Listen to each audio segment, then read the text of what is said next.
السلام عليكم ورحمه الله. كي دايرين؟ لاباس عليكم؟ نتمنى ان شاء الله تكونوا بخير وعلى خير.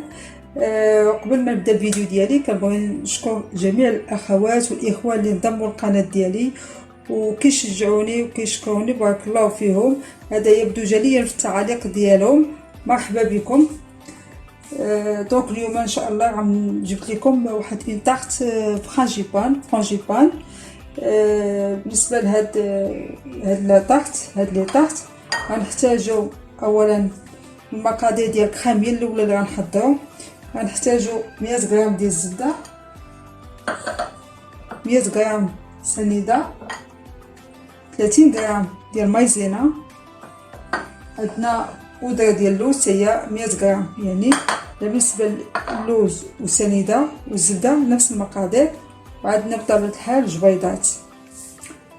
بالنسبه للباط صابلي اللي غادي نصوب بها لي طارت، هاد الباط صابلي هادي كانت شاطت ليا من لي طارت اللي صوبت بهم الباطا بيستاج. دونك هاد الباط صابلي كانت شاطت ليا اللي غنخدم بها. ممكن ترجعوا لهاد الفيديو. وعلى كل حال انا غادي نخلي لكم المقادير في صندوق الوصف، تقدروا تخدموا بهاد العجين هادي بهاد الباط صابلي او باط صابلي اللي كنت ديجا درتها في القناه، واحد لي طارت صغيورين درتهم.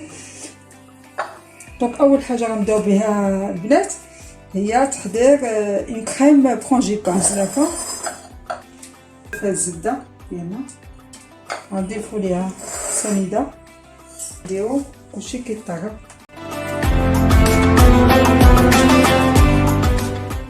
غنبقاو نطربوها تذوب لينا السنيده.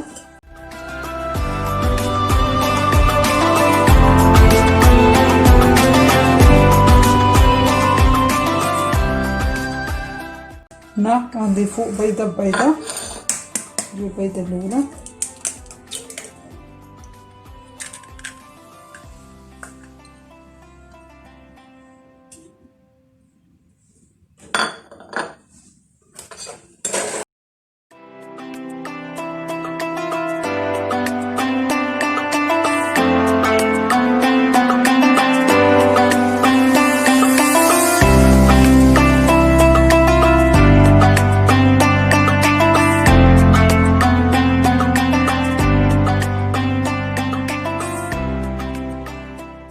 نضيفو بودره ديال اللوز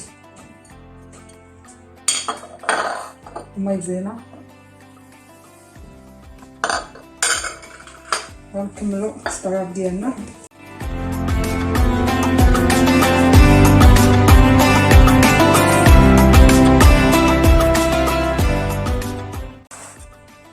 نحاولوا نجمعوا بالسباتول باش نجمعوا الخليط ديالنا الوسط، نعاودوا نطربوه.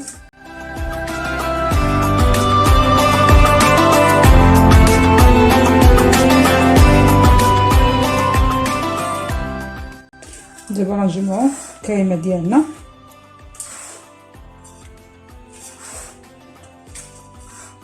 قصنا على هاد الكريمه. دونك دابا الكريمه نخليوها جانبا، وغنحاولوا نلبسوا العجين ديالنا في ليمون لي ساكن. غانتوما غتبعوا معايا. دونك كما كتشوفوا انا خديت شويه من العجين ديال الباط صابلي. غنسرحها ما بين جوج بابي كويسون. اللي عنده بلاستيك خدموا بلاستيك، غالبا كنخدم بلاستيك، مي دابا ما عنديش. ممكن ناخذ بابي كويسون واحد كنقسمو على جوج كنخدم به. انا ما كنبغيش نخدم في الخامه مباشره، لان الا خدمت مباشره فوق الخامه غادي يبقى يلصق ليا وغنبدا نضيف الدقيق. دونك تندير هاد العمليه باش ما نبقاش نضيف الدقيق. دونك كما قلت لكم كنسرح العجين ديالي. وكما كتشوفوا دابا انا سرحت العجين. ناخذ الساكل ديالي، الساكل على حسب اللي بغيتي لي طارت كيفاش بغيتيهم. ممكن هاد لا طارت ديروها في هاد المول. نوريه لكم. ممكن ديروها في هاد المول هذا ديال 24 سنتيم الا بغيتو انديفيديوال، الا بغيتوها فرديه. مي انا خدمت بهادو. كما قلت لكم دابا غادي نقطع هاد الشكل هذا وغنخليه هكا. غنحط فوق الساكل العجين ونقطع دي بوند يعني سميطات. ممكن بالنسبه للاخوات المبتدئات تاخدي غير هاد الساكل هذا وتحطي باش كتاخدي العبار.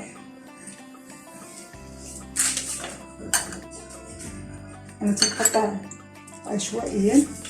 كنهز العجين ديالي كنلصقها في الجوانب هكا. ديجا درت لكم هاد لي طاقت صافي. وميم طون كنحطها هنايا الوسط، كنلصقها مع العجينه عندي للداخل. ممكن نحاول نثبت العجين بالساكن، نتمنى يدير لكم. نثبت العجين ديالي وناخذ ناخذها هكا عشوائي هكا العجين ونلصقو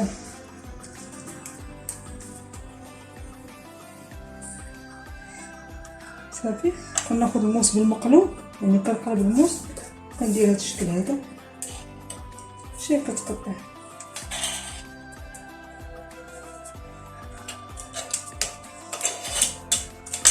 صافي كنبقى نقاد العجين ديالي في شكل الجوانب تجي مقاده مع الساكن الفوق.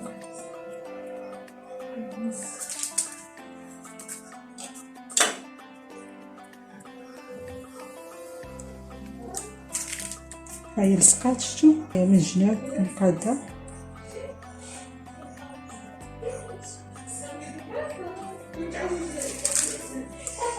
كما كتشوفوا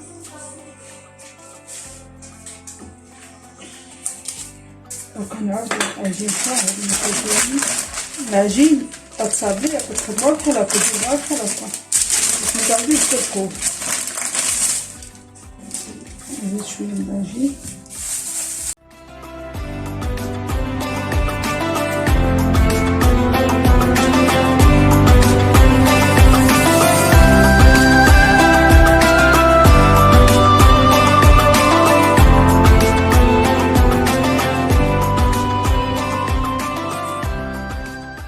دابا. غنستمر البنات نكمل هاد باقي العجين ان شاء الله ونتلاقاو باش نكملوا تتمه التحضير.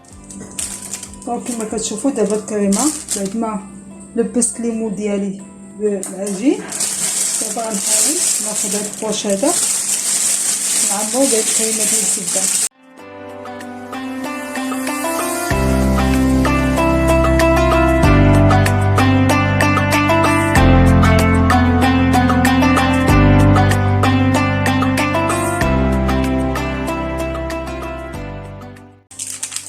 غنخليوه جانبا باش غنعمرو لي طاح ديالنا. بالنسبه للفرن عندنا 170 درجه، مده الطياب ديالهم 20 دقيقه. انا كندير الفرن هذا فونتيلي يعني كنشعل الفوق والتحت. بالنسبه اللي عندو الفرن ديال الغاز ممكن يشعل عليه تكون نار متوسطه، يشعل عليه التحت حتى يعني تحس بها طابت من تحت، ديك الحاله تشعل لها الفوق باش تكمل الطياب ديالها. دابا غنجيب لي طاح ديالي باش نعمرو بها الكريمه. كما كتشوفوا انايا عمرت 6 ديال الساحل، يعني الا احتفظت بواحد النص ديال العجين غادي نخدم بهم لي طاحت بكريم باتيسير غتشوفوها وديال الخويت فهي ان شاء الله غتشوفوها بعد الفيديو. وكنحاول نقطع بسم الله صافي. وكنعمر العجين ديالي بالكريمه.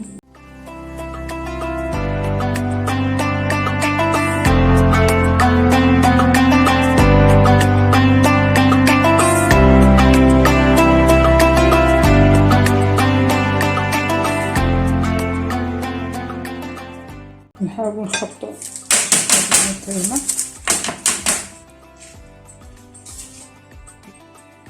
نسيح الكريم لا طاحت كامله. كتشوفوا دابا غندخل لي طاح ديالنا الفرن ونتلاقاو ان شاء الله باش تشوفوا طريقه تزيين باش غنزينوا هاد لي طاحت. بالنسبه للمقادير لهاد كوك كراميليزي غنحتاجوا 150 غرام 50 غرام ديال الكوك، 50 مليلتر ديال الماء، 25 غرام ديال السنيده. دونك البنات هاد الكوك كراميليزي كيجي زوين. كنحتاجو في تزيين ديال لي صابلي ديال لي طاحت بحال هاد الشكل غتشوفوا اليوم ان شاء الله. وحتى قلنا لي صابلي لي كيك يعني كيجي رائع، كيجي كروكو المذاق ديالو رائع. هانتوما غتشوفوا الطريقه ديال التحضير. بالنسبه للطريقه ديال التحضير كما قلت لكم ديال الكوك كراميليزي غنديروا كاسرونه ديالنا في النار، غنضيفوا الماء وسنيده، نخليو فوق النار حتى تذوب لينا السنيده. هنا تسلينا حتى ذابت لينا السنيده تماما في الماء.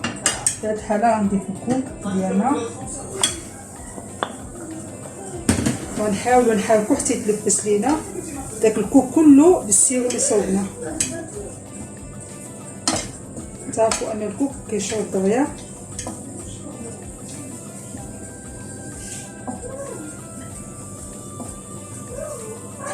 هو الكوك كما كتشوفوا شرب لنا السيرو كله.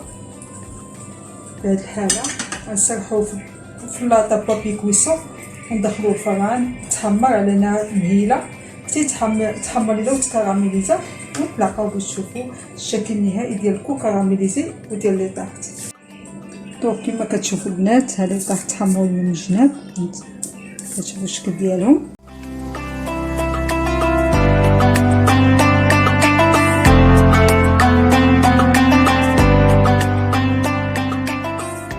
دونك البنات هانتوما كما كتشوفوا الكوك بعد ما تكراميليزا، شوفي الصوت ديالو يعني خوكون قرمش. كنقول لكم زعما كتسمعوا كيجي خطير البنات. هذا غادي ينفعكم بزاف ديال الحوايج.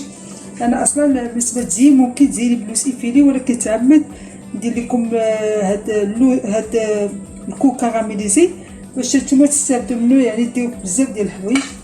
هنا وصلنا لمرحله التزيين.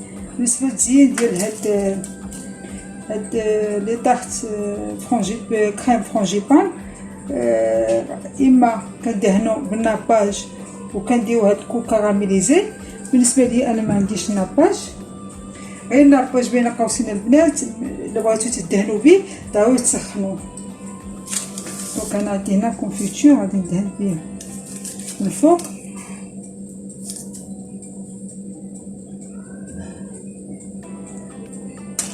وغندير واش داك الكوك كراميليزي.